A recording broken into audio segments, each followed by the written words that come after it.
and you're about to hear it.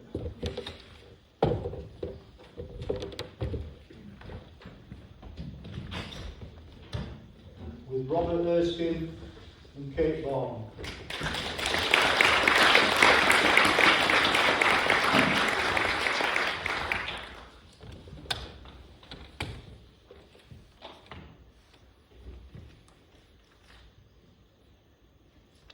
On a giant tossed granite plinth, high upon Carn Brea, I am gazing over the lost promise of the great flat lode.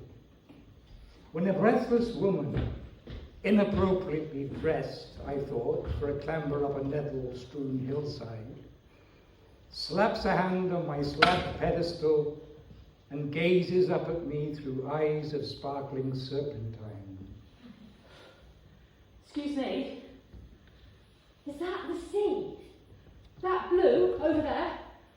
Is that the actual sea? Yes. And that town, that over there, that's Redruth, right, where I've just come from? Yes. And there's Poole, and beyond that, Camborne. Oh, I didn't think the sea was that near. I suppose I never give it that much thought. That's the Atlantic Ocean. Some call it the Celtic Sea. The other way, you can see the English Channel. What? That's a different sea. I looked down at her, the caterpillar to her Alice.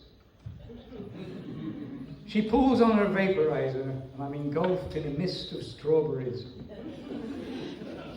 Perhaps the aroma of a Cornish tea.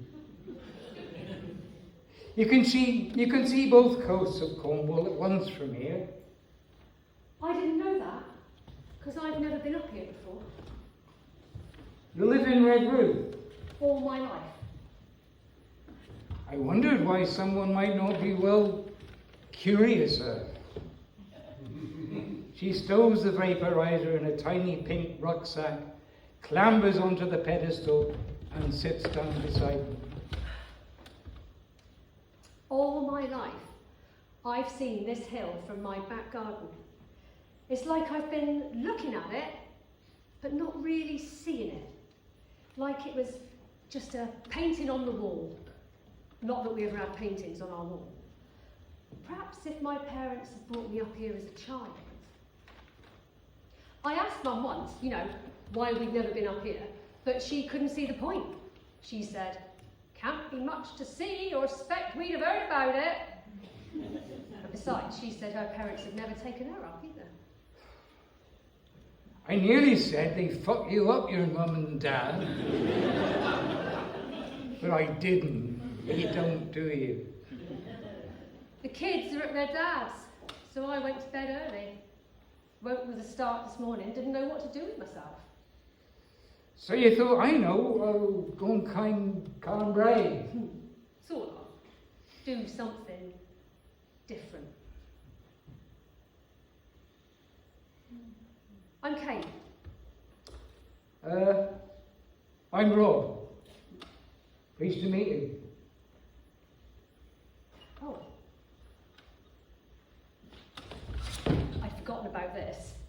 Called in at the co-op on the way, needed a drink, saw the scratch cards and thought, what's to lose? Wish me luck. Think I need a little. I gaze at her. The card, her weapon, shines in the morning sun. She's Jeanne d'Arc, ready for battle. Bonne chance, I say, still in Orléans in my thoughts. I then thought about Rouen. She sits back down and sets about it with a coin, feverish in her attack on the silver leaf.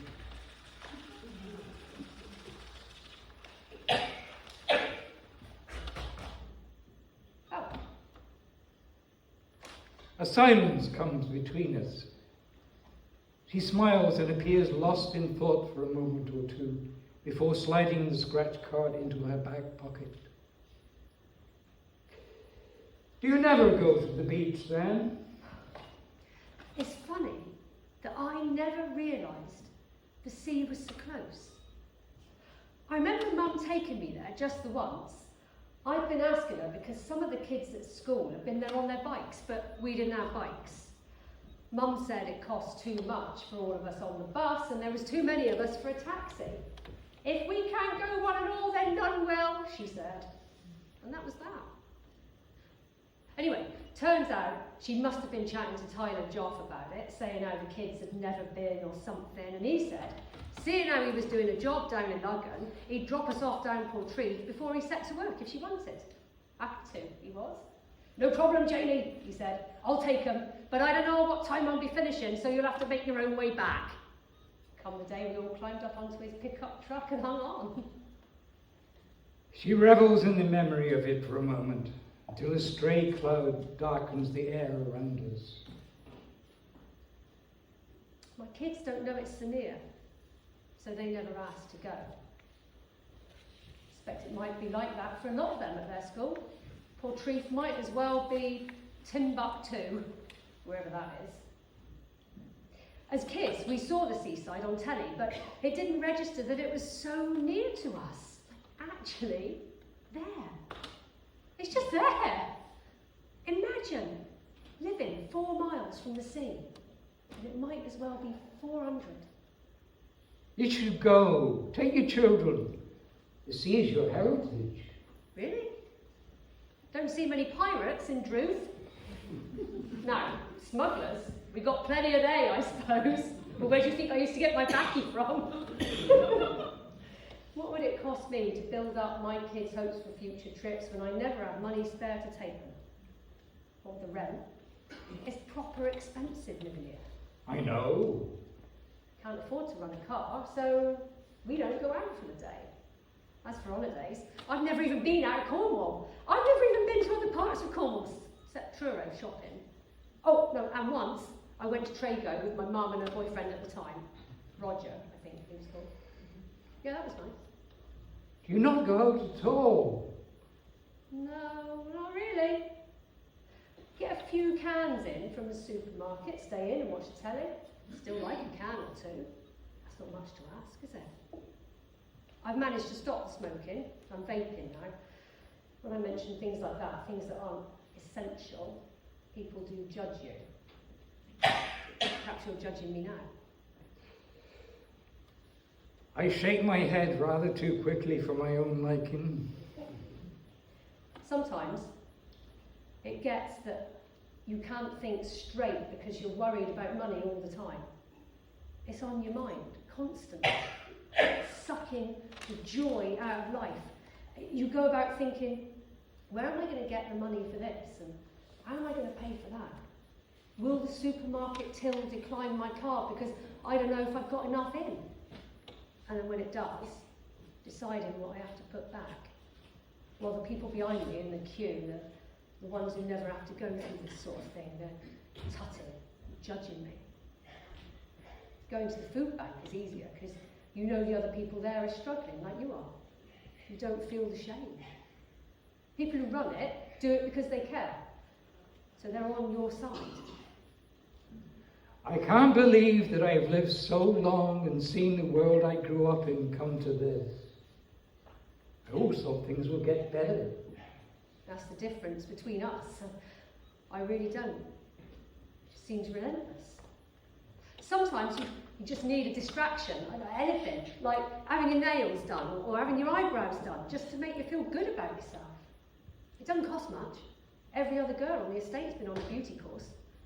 But it just takes your mind off that endless weight, pressing down on you like a big rock.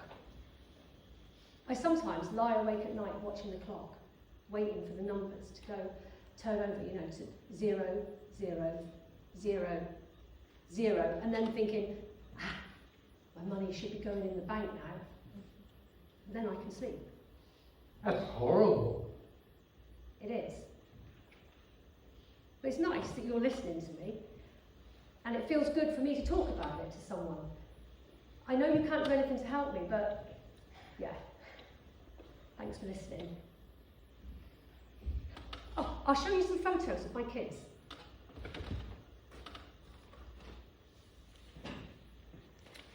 That's Pedder, he's 7, and the girl, that's Morvoran, that means mermaid. She's 9. I like the Cornish names. I got a little book of them from the air ambulance shop. My ex wanted to call the boy after him, so we settled on the Cornish version. They're lovely, they look happy. They are. They're just kids. Happy most of the time.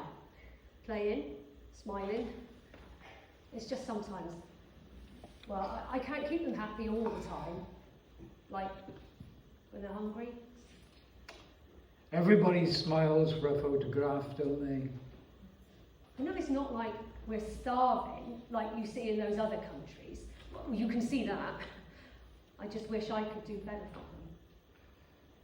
I'm sure you're doing your best. It's unbelievable that anyone should have to experience hunger in this day and age. Unbelievable.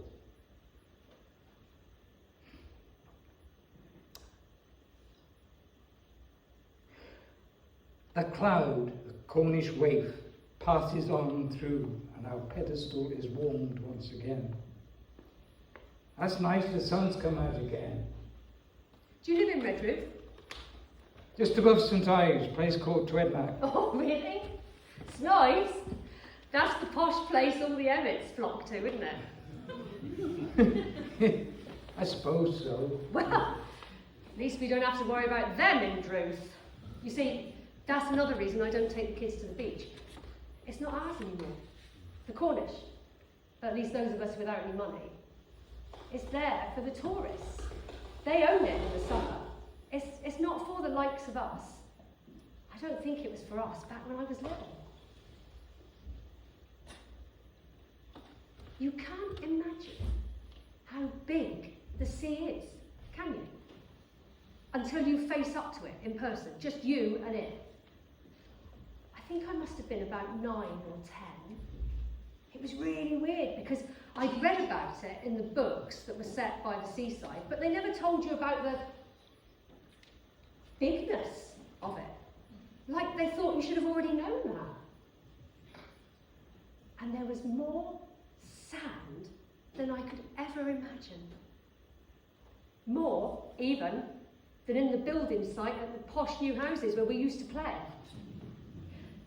I remember pushing my feet deep into the sand and watching the grains run down between my toes, just like they did in Mother's Egg Timer. I just stared at the sea, and it just seemed to go on forever. I'd seen it on the telly, could only guess. But here, there's no frame around it, so I waded out as far as I could in my t-shirt and knickers. I wanted it to be just me, and the sea, and the sky. The first wave hit my chest, scared me. Cold? I couldn't breathe. And then I gasped. And uncertain that another wave lifted me right up, and it felt like my toes were stretching out, grasping to feel for something that might fix me to the sand. It frightened me so much. That loss of control. I turned back as fast as I could. Too fast, because I tripped on a stone and fell beneath the waves. My mouth and nose filled up with water, my eyes no longer seeing that blue sea that tempted me in, but the ugly, muddy, brown filth beneath, almost as if it had tricked me. Since then, I've never been back. I don't think I trust it. Sort of makes it easy not to take my kids there. Do you see that? Well, that day we had to walk the 4 miles back home, but we slept well that night. Well, the memory of it's clearly stayed with you. But why is it the bad part I remember? Is it, though? You're just fixating on the one thing, but you've told me about all the other stuff, the good stuff. You must go down to Portreath again, to the lonely sea and the sky. What?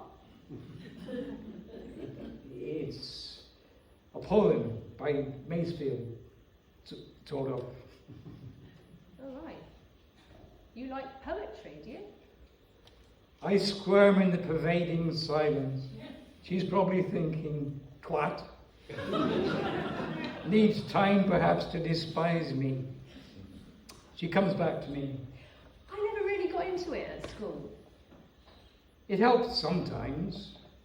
God, that even had me thinking, twat, what possible use could she get from poetry? and her only concern is where the next pound is coming from. But I do remember that day, like it was yesterday.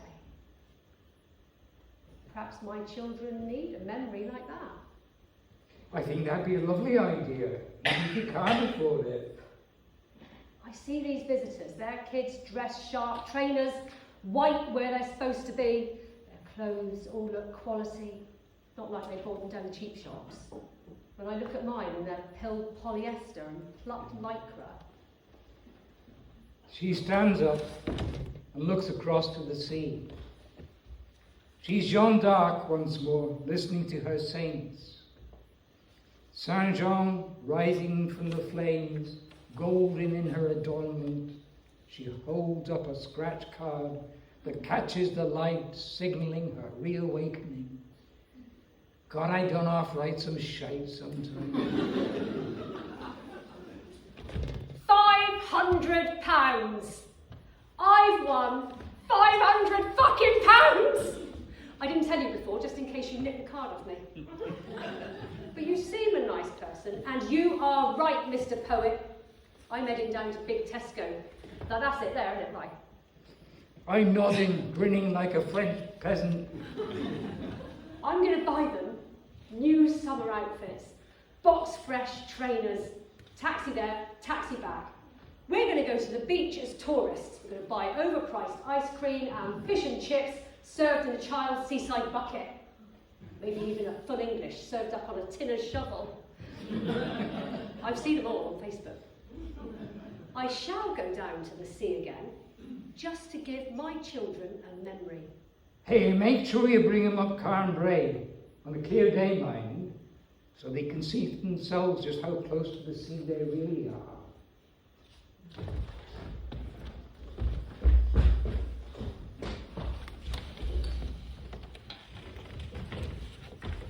Ladies and gentlemen, Robert